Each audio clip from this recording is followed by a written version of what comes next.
News at 5:30. Tune in for Philosophy Talk, the program that questions everything. Except your intelligence. Coming up, what do we owe future generations? Well, for one thing, we owe them a habitable planet. But they don't even exist yet. Why worry about them? But we're grateful to previous generations for everything they did for us. Yeah, but the past is over, Josh. The future isn't here. Not yet, but it's coming. What do we owe future generations? Next time on Philosophy Talk.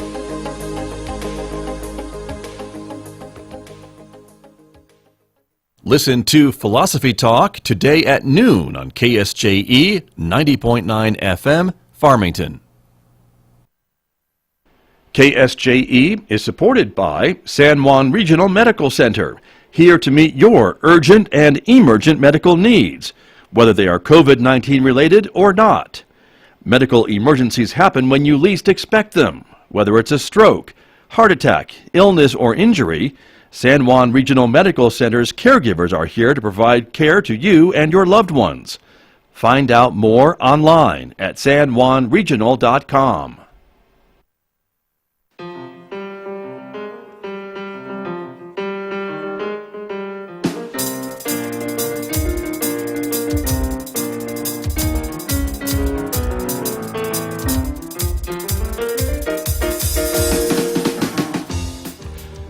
Eleven minutes past 8 o'clock. It is Tuesday morning, the 21st day of September, 2021. Good morning, everybody. I'm Scott Michlin. Thanks for tuning in to KSJE 90.9 FM over the air here, of course, in San Juan County, 103.3 FM over the air in Durango, Colorado, and streaming everywhere else on the planet from our website, KSJE.com. Welcome also to our viewers who are watching us. This visual radio program is streaming live this morning to the KSJE Facebook page, our YouTube channel, and our Twitter account. So we're glad that you are with us this morning, everybody. Coming up in the next few moments, we're getting an update from the Aztec School District this morning with Superintendent Kevin Summers, and he has brought with him some of the new members of the district administration. Stay tuned for that coming up in the next few moments right here on KSJE. Then, of course, later on this hour, we will introduce you to some of the pets available for adoption from the Farmington Regional Animal Shelter, including Sadie, the cat you see on the screen right now. She is ready to be adopted this week. We'll learn more about her coming up this morning at 8:50 a.m. And next hour, of course, it's Roving with the Arts, our classical music program. Mick Hess is featuring music from Joseph Haydn this morning, so enjoy that coming up next hour on KSJE. Don't forget, of course, in addition to our social media platforms on Facebook, YouTube, and Twitter, you can connect with us on our Instagram page as well.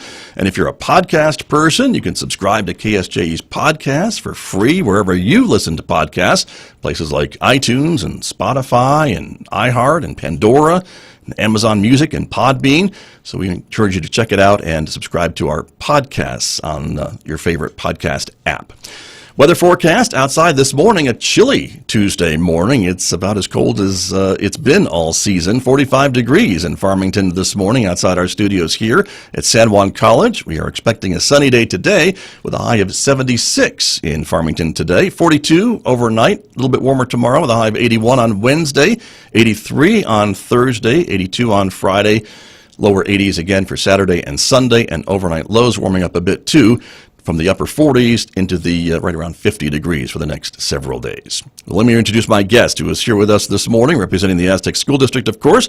The Superintendent of Aztec Schools, Kevin Summers, is back with us. Good morning. Good to have you here. Good morning, Scott. Thanks for having us. Thank you for coming in. We'll introduce your other guests in just a moment. Yes, but to get started, things going pretty well as we get in further into the school year? As well as they can, unless you've heard something. I have not heard anything. Okay, all right. I am a mushroom. I just am a dark, cold place that I sit here and then I come on every morning. I think you're in good company then. Okay. But no, I think things are going well. We've got kids in classrooms. We've got teachers in classrooms. We're starting to get into our athletic seasons. Our football is a few games in already, and as is our soccer teams and our volleyball teams. So things have gone well, thankfully. Good. We're happy to be back in the building. Very good. I bet, and I imagine your teachers are, and I would assume that your students mostly are, or at least mostly are, I would More or assume, less, right? sure, You know, yeah. and that was the whole goal, I think, that we talked about last year, was to try to get kids back into the classroom and teachers back into the classroom. So that's what you're doing. Yes, sir. And Absolutely. so that's important. It's been great. Good, good. We were talking a bit before we came on the air this morning about this TikTok challenge, and that is kind of a little bit of a problem at Aztec schools, but not too bad, you were telling me. Well, I mean, it's a problem. Right. It's not as bad of a problem as some of the larger districts you've seen in the news with regard to, Rio Rancho schools or Albuquerque public schools. But this public destruction of property is it is time consuming. It's costly. And it just isn't a good look for us as a community and as an organization. So if I have any words of advice, it would be to parents, please talk with your children about destroying public property, taking soap dispensers off of the walls or paper towel dispensers off the walls. It's something that's costing us time and money, and ultimately it's detrimental to kids, because that's time and money that we're having to spend in places where it's not necessarily about education and about focusing on those individuals. So. Disciplinary action if kids are caught doing that? Yes, sir. Unfortunately, bad decisions come with consequences, and so if we are able to substantiate who did what, we would have to administer some administrative consequences. But hopefully, we can just kind of nip it in the bud and prevent it from happening altogether. Very good. Well, hopefully parents, and I think not just in Aztec, by the way, I think this is happening in school districts around the country, Sure. as you mentioned. So, and the area. anyone listening to the sound of our voices can probably have a conversation with their kids about Absolutely. the importance of respecting property, public property. Yes, sir. Wherever Yeah, you might be, absolutely. whether Thank it's you in for school or not. So, Yeah, good. absolutely. You have an event coming up tonight that we want to talk a little bit Yes, about, sir. and so remind us about that. Well, speaking of time and money, so Yes, right. the federal government has issued some one-time funds for schools and other municipalities around the country. It's known as the American Rescue Plan Act. And for the organization of Aztec Municipal Schools, it's going to equate to about $3.3 million of one-time funds that we can use for a litany of things. And so we want to have some conversations with the stakeholders within our district. So we're inviting anyone and everyone who has ties to Aztec and Aztec Municipal School District to come and listen to what we're thinking about and provide us your input. How would you like to see us use these funds in line with the 33 acceptable costs or acceptable uses? So, Got you. yes, sir. And again, as you mentioned, this is one-time money, so it probably can't be used for ongoing expenses, obviously, right? It's going to run out I think eventually. there's a few limitations when it comes to federal money. A lot of times you can't supplant, right? So you can't use federal funds for monies that you're already using, maybe from the state level or that you have locally. In these particular cases, you can do a little supplanting. So these funds could allow us to jumpstart a program that we haven't in the past, or it could allow us to do some capital improvement projects that we haven't had the funding for in the past without going out to bond, things of that sort. But yes, they are one-time funds, so we're not looking at recurring costs with these, or at least we have to look at ways to absorb those recurring costs through other funding sources moving forward. But we do have about a 2.5-year window with this. Gotcha. With this stream. Understood. And that's tonight, 5:30? Yes, sir. 5:30 at the Aztec High School multi-purpose room. So please come in. We'd love to hear from you, and hopefully we can take some of your input and make good use of these funds and not just be frivolous with them. Very good. That's coming up tonight. And again, an in-person event, right? So you want folks An to... in-person event. So since we are on a school campus, we do have to adhere to the governor's public health order. So please have a mask in hand if you are coming. But we really want to hear from you. Okay. Yes, Very sir. good. Another event happening next week that you involved me in, of all people. Yeah, we got Wow. lucky. Well, I don't know about that, but I'm happy to help out at the school board forum with a couple of your school board candidates. Yes, sir. Yes, we have. We actually have 3 school board seats up for election this year. It's District 1, District 3, and District 5. District 1 is running unopposed, so our Madam President, Fran Doby, is kind of going to get excluded from this particular event. But for Districts 3 and Districts 5, we'd like to let the community have an option to figure out who they're going to vote for. Rather than just seeing names and maybe taking a guess on, well, does this person represent me and my views as they pertain to education?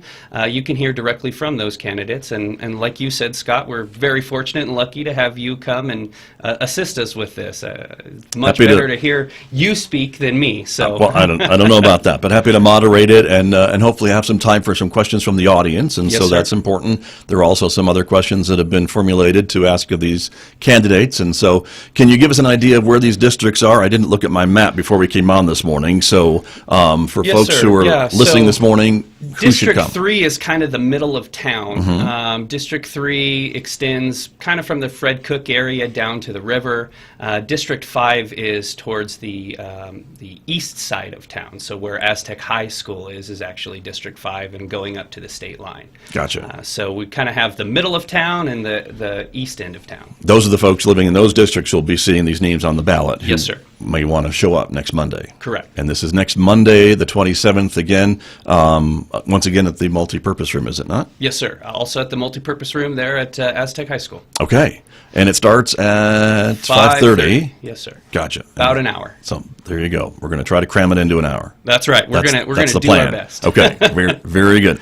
My guest this morning, Aztec School Superintendent Kevin Summers, is here with me. He has brought some other folks with him as well, which we'll be introducing you to in the next few minutes, some new members of the administration for Aztec Schools. But another reminder of you have a COVID vaccination clinic going on at your district, right? Well, so or testing. We've had a vaccination clinic last week that Right. was sponsored by the New Mexico Department of Health, but with some of the requirements that we have reporting and in terms of the public health order, Right. you know, we have to have anybody who's not vaccinated in terms of employees, they have to test weekly, and it was getting to be a bit of a pain for us. So luckily we were able to develop a partnership with Curative, and we have a free site that's open to anybody in the community, anybody in the Four Corners region.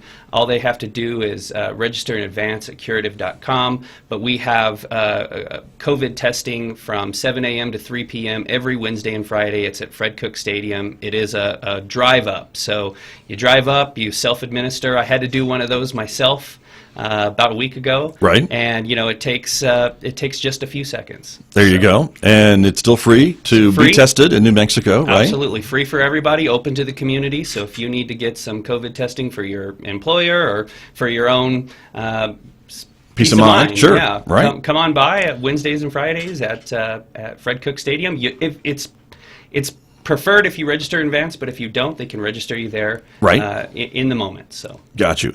And I imagine if you register in advance, you get through there pretty quickly. absolutely. Of course, it all depends on demand and people that are in line ahead of you and things like that. But Correct, but yeah. you've got it planned, and this is until further notice, I guess, right? Until You're gonna further keep going? notice, yeah, absolutely. So we know that the governor has required all unvaccinated school employees have to test weekly.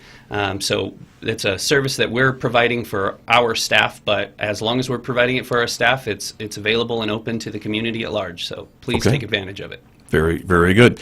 Let's talk a little bit about these other folks that you brought with you before we hear from them. Yes, And sir. so these are, as I mentioned, new members of the administration. You are building your team now as the new superintendent, and so talk about some of these folks that you brought So- with them. They're sitting right in the room with you, so I know. be careful. So I've got to make sure that I say it correctly, right? Yes, right. No, these are tremendous people, and I'm not saying that because they are sitting in the room, but these are tremendous people who are doing amazing things on the behalf of students. And so I have with me Lauren Laws, who is our associate superintendent of teaching and learning, which is probably just the fancy title for curriculum instruction, but also federal programs. With us also is Mr. Milo McMinn, who is our Director of Career and Technical Education and Community Relations. This is a brand new position. It's something that we're dedicated to as an organization, is to create some opportunities for our kiddos with regard to career and technical education, and not necessarily always pointing kids towards higher ed, although it's not excluding kids from higher ed at the same time. Sure. And kind of all combined and packaged together, we also have Mr. Dreher Robertson, who's our principal at Vista Nueva High School. It's our alternative campus, and some of the great things that are happening at that campus also involve Lauren and Milo, and so I think that this is a great opportunity for them to kind of pat themselves on the back and let the community know what's coming. Very good. Looking forward to talking with all of them. So we're going to take a short break. Superintendent Summers, thank you as always for coming in this month. We appreciate it. I know you're committed to coming in every month, and I appreciate that. Your time is valuable. So we'll see you again in about another month. Yes, sir. I appreciate it, Scott. Thanks so much. Very good. We'll take a short break. When we come back, more with Aztec Schools from 3 members of the administration and the new principal, of course, of Vista Nueva High School. Back with more in just a moment here on KSJE.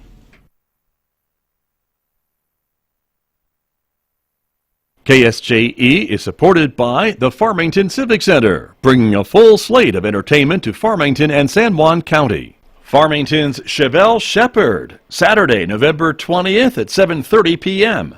The Farmington Civic Center, 200 West Arrington in downtown Farmington.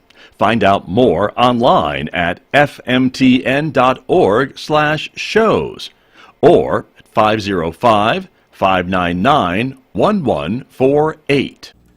KSJE is proud to support the Aztec Highland Games and Celtic Music Festival, October 2nd and 3rd at Riverside Park in Aztec. Music from Big Patty, Smelter Mountain Boys, Patrick Crossing and Devil's Dram, and featuring the Highland Games Athletic Competition. Plus, Scottish vendors, food, and clans. Find out more online at aztechhighlandgames.com. The New Mexico Outdoor Economics Conference is happening in Farmington, September 29th through October 1st. The conference features panel discussions, outdoor tours, social gatherings, and top leaders from the outdoor industry. The Outdoor Company Expo will be free to attend at the Farmington Civic Center. Registration is open now at outdooreconomics.com. That's outdooreconomics.com. The New Mexico Outdoor Economics Conference, September 29th through October 1st. Back in the studio this morning, you're listening to the Scott Michlin Morning Program on KSJE, and we're joined now by members of the Aztec Schools Administration. And again, Lauren Laws is here. She is the Associate Superintendent, of Teaching and Learning. Good morning. Good to have you here. Thank you for being here. Good morning, Scott. Thank you for having us. You bet. Good to see you. Also, Milo McMinn is here, Director of Career and Technical Education and Community Relations. Good morning to you. Good morning, Scott. Good to have you here as well. And the new principal of Vista Nueva High School, Dreher Robertson, is here. Good morning to you. Good morning, Scott. Thank you all for coming in and being here. Good to have you all here. And so let's start with you, Lauren Laws, about your new position and a little bit about where you're coming from. Absolutely. So I started my career in Aztec as a special education teacher and moved into general education. And then I actually took a year off and stayed home as a mom. When I came back, I was trying a new position within the district as a lead teacher while I was working on my master's degree. And then that kind of morphed into an assistant principal position, naturally, because I mostly dealt with student discipline in that role. And then I was principal at Park Avenue Elementary School. So when this position came open, I definitely wanted to apply for it, and I'm really anxious to work with all of the schools within our community and hope that I can have a bigger impact. I primarily have an elementary background, so I feel extremely blessed to work with the people in this room because they are extremely knowledgeable. I learn from them daily about the secondary world, and so partnering with them has truly been amazing so far. Very, very good. Well, congratulations on the new position, and talk to me a bit about some of your goals for this academic year, and maybe looking longer term than that too. I imagine you're doing a lot of that as well. Absolutely. I think one of the things as this role, I feel like looking at where we can be consistent across different campuses in regards to how our assessments work or how we're looking at data and those types of things, just kind of trying to streamline them a bit more.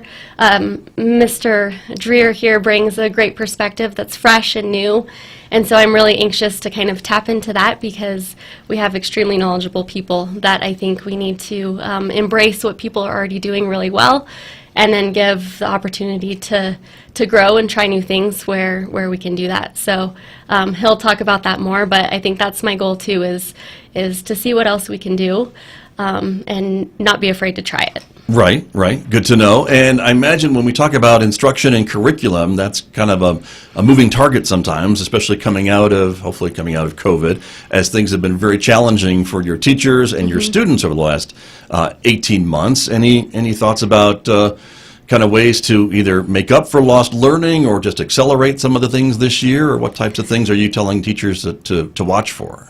A little bit about, I'll go two different perspectives. So Sure. we have, in our district, it's always been fidelity to the program, and I think it's important for teachers to continue teaching, although they're seeing gaps. So working to address those gaps that they're seeing, but not completely going backwards. Continue moving on while you're addressing gaps is important. And then we've hired some important positions this year as reading interventionists and math interventionists, more at the elementary level, but they're really helping to pull those kids and be really strategic about what they're working on.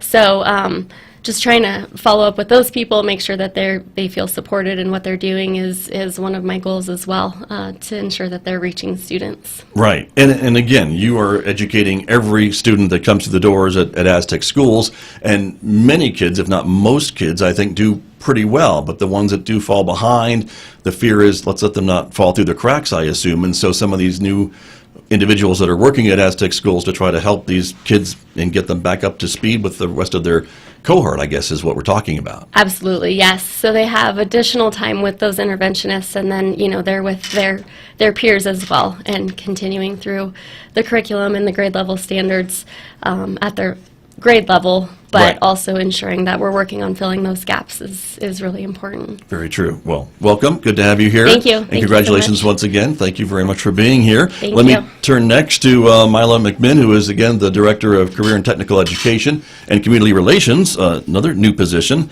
at Aztec Schools. And once again, welcome back to KSJE. I know you've been here before. Yes, thank you for having me today, Scott. You bet. Talk to me a bit about, just to bring the audience up to speed on your background, if you wouldn't mind. Absolutely.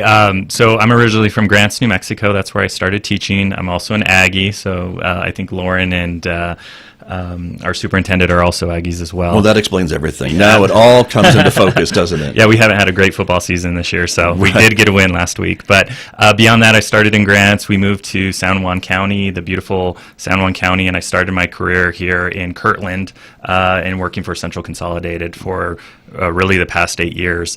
I had an opportunity after coaching football and being a high school history teacher to move up to the district level, handling stars, doing school turnaround, and then an opportunity came open to start a new career technical early college high school called Bond Wilson Technical Center. So there we created 6 pathways in high need, high growth industries, and brought in partners such as Raytheon, North American Coal, Entech, and some others to provide new opportunities for students. So I'm very excited to move to Aztec to kind of redo this, but also, Aztec's one of those communities that's just very welcoming and has a lot of community support. So, the sky's the limit at Aztec High School. We're working on kind of a planning year to redesign some of the career pathways so that they meet the needs from the PED, but also become dreamers. We're talking in the works of a bike building capstone class where we could, with outdoor recreation in the area, that could be a huge opportunity for our students in this area. Right, very true. Yeah. And talk to me a bit about this whole focus on kind of career education and things along that line, because we always hear that maybe, some kids don't always have to go on to higher education or a 4-year institution, and some kids maybe are just barely getting through their high school careers and they just want to get out and get a job and start working. Yeah, so the paradigm has really kind of shifted. When I first started teaching, it was kind of the college for all mentality, and then we have currently, especially in this area, 2 power plants closing. There's a lot of economic insecurity in the area. So how can we as school districts become, creators of a new economy and train these students to kind of meet the needs of our local community, and being very strategic and putting our kids in high growth, high need occupations in the area. As you know, like my father just recently retired a couple of years ago. These baby boomers are leaving, and there's this huge gap in skilled trades. At Bond Wilson, we had a student last year who was a welding student, went to college, and then I told my students he was a college dropout. And he dropped out of college because he got a union job making more money than me as a principal.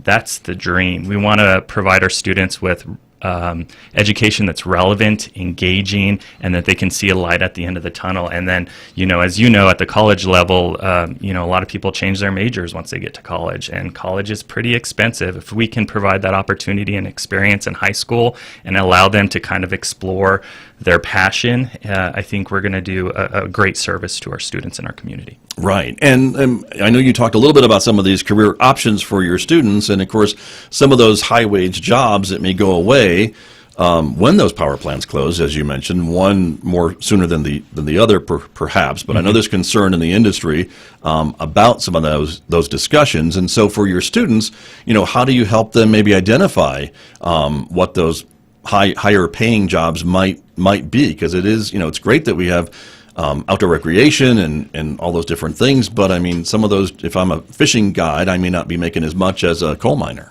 Yeah, absolutely. So there's been kind of this shift in the public education department to really focus on these career pathways, and even for funds like Perkins, where we utilize to purchase a lot of our goods and stuff, have to be in those specific pathways. So, for example, like healthcare, there's such a need for healthcare right now, and we had a couple classes, but not a succinct pathway where we can get kids, in a position like that. And also, we have a great career readiness counselor at Aztec High School. We have a great principal with Dreher at Vista Nueva that can really focus on exploring those pathways and also focusing on the needs of industry, soft skills, the things you wish you got in high school but were never taught. How can we really change our paradigm to prepare students to enter the workforce and be ready, and also have an understanding of possible jobs within the area, but also nationally, that are moving forward. Gotcha. Very good. Well, again, welcome. Good to have you here. Thank you very much. One quick note about the other part of your title. This is community relations, and so talk to the audience a little bit about that. What does that part of your job entail? Yeah, I think one part of school districts, we're kind of behind the paradigm in social media and things like that. How do we promote what's really going on in our classrooms? So currently, we're working with some schools to try to promote academics and sports and really show the community what we're having to do, but also another big piece of that is really trying to bring in industry. So over the next couple of months, we'll be bringing in industry partners to really see what their needs are and try to, have an industry convening on how we can bring partners to the table and provide more work-based learning opportunities for our students, such as internships, apprenticeships, and guest speakers. What can we do to really leverage all the assets in our community to help our students out? Got you. And I guess would that be part two of hearing maybe what the industry says maybe they're looking for when it comes to hiring some of your students? Yeah, absolutely. From my past experience when bringing in industry, like we're asking, what certifications do you want? And it's all over the place. A lot of times industry said, we'll train them, but we want them to show up on time, be able to work as a group, pass a drug test sometimes, and there's some things we can control with that, and really providing opportunities for our students to practice on, speaking in front of public, working as a team, working on project-based learning that's engaging, and preparing them for the workforce. Right. Oh, got it. Very good. Good luck to you, and thank you for being here. Appreciate you coming in. Let me turn to our third guest who's here with us this morning, Dreher Robertson, the new principal at Vista Nueva High School. Again, welcome to you, and good to have you here, and congratulations on your new job. Thank you. So I'm coming to Aztec from a decade of working at Big Picture High School in Durango, Colorado. Big Picture is project-based learning that's driven by student passions and interests, and then has a pretty heavy emphasis on real-world learning. Excuse me. Right. And so I'm getting to work with Milo hand in hand on some things we're trying to move toward in the future. One of the biggest things that all educators and all educational systems talk about is relevance. And so for me, relevance comes in the form of real-world learning for our students, because there's a huge difference between going to school for engineering and actually being an engineer. There's a big difference between working for an engineering firm and owning your own shop, right? And so the direction we're trying to go is to combine what has been historically a school designed to help students catch up that have fallen behind, and really become a springboard for moving faster into a career path they might want to pursue. And so I'm going to be be working with Milo on hopefully developing an internship program for our students where they can get exposed to new careers and new things that they think are interesting, but they can find out firsthand, right? I think all of us in this room have probably had some jobs that we didn't like. Right. And we didn't know we weren't going to like them until we had them, right? Sure. And so my idea is to have my underclassmen be exposed to careers, and then use part of my role. I'm also the site coordinator for San Juan College East. So I have this unique opportunity to work with the dual credit coordinator here at San Juan College and all of the deans at the school to really look at how we can take students finding a passion in an internship and then leverage the educational opportunities here at the college, and then hopefully work towards in their senior year with Milo being able to pursue an apprenticeship. Because there is a difference between going to a place to learn and going to a place to get paid, right? Right. Sure. And so that's kind of what we're working towards, is just having some real world tangible relevance for our students. And so for students who are going to Vista Nueva High School, these are going to be additional opportunities for them. Is there a chance that maybe some kids would want to transfer over from Aztec High School to take advantage of some of these things that you're talking about at Vista Nueva? Absolutely. I mean, that's... I think my goal is to be at capacity and have about 50 kids on the wait list at all times.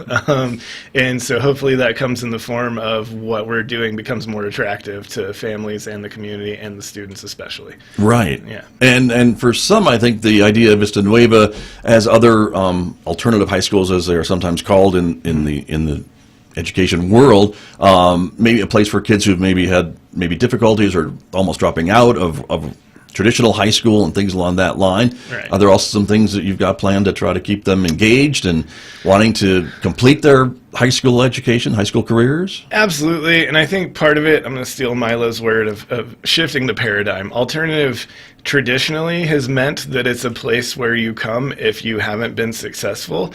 But I don't think that's the definition of an alternative school, right? For me, an alternative means it's different than the tradition, right? And so I think the real goal, while we'll always be there for interventions and supporting, I think the real goal is to become a 4-year program.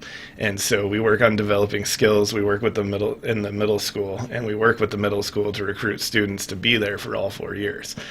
Because in addition to all, you can't send a student out to an internship or out to an apprenticeship if you haven't taught them the soft skills that we were discussing, right? So we've got to work on communication. We've got to work on be on time, start on time, right, Mr. Right. Summers? Just some of those pieces that aren't necessarily inherently known by a 14-year-old in our community. And the other pieces that I just really, really want to keep focus on bringing students back in the building for their relationship piece. In the last 18 months, we've seen such a ridiculous disconnect between humans in general. And so getting them back in the building is huge. And getting them to learn how to interact as people has been the biggest challenge coming back from COVID so far. Sure. So that's kind of our direction. I got you. And a lot of folks say that, schools are great in teaching some of these socialization skills. And so sometimes when kids are homeschooled, they miss out on some of that and other things as well. And so I know that a lot of folks have noticed that probably in the last 18 months of kids having to be at home and learning through Zoom. It's just not the same. It's not. And simultaneously while learning through Zoom, TikTok, oh my gosh, TikTok has exploded. We're in these short bursts of attention spans. It's actually changing the way we have to operate in classrooms because we have to be able to shift attention for students every 10 minutes. And sometimes every 2 minutes. And so that piece is just, it's not going away, right? That separation from human connection is not going to disappear, and so we really have to train our students how to harness that and also remember how to be people. Right. And that seems to be one of the things that your teachers are always trying to maybe improve on or be up on, is these different ways of keeping kids' attention, keeping their skill sets up and keeping them engaged in the classroom, I guess, whether it's a virtual classroom or an in-person classroom. Yeah, absolutely. We shifted a little bit this year, into having an advisory model. So I've got all 4 of my core content teachers are working with a grade level cohort that they will cycle through all 4 years of high school with, or with seniors 1 year, I suppose. But the idea is they start every day with that same teacher and that same group of students, so it becomes this nice, safe environment where they can check in and talk about what's going on at home and talk about where they're at with school, and just have, you know, a start to the day that is a little less intense than we're going to do quadratic equations at 8:01. Right. Gotcha. Makes sense to me. Well, thanks for coming in this morning, and good luck to you Absolutely. this year. Right. Look forward to hearing back on how things went. All right, thanks, Scott. You're very welcome. And thank you all for coming in this morning. I appreciate hearing from all of you from Aztec Schools, and have a great school year. Thank you for having us. All right. You Thanks, bet. Scott. Thank you all very much. My guests this morning, including Superintendent Kevin Summers from Aztec Schools, with me here on KSJE.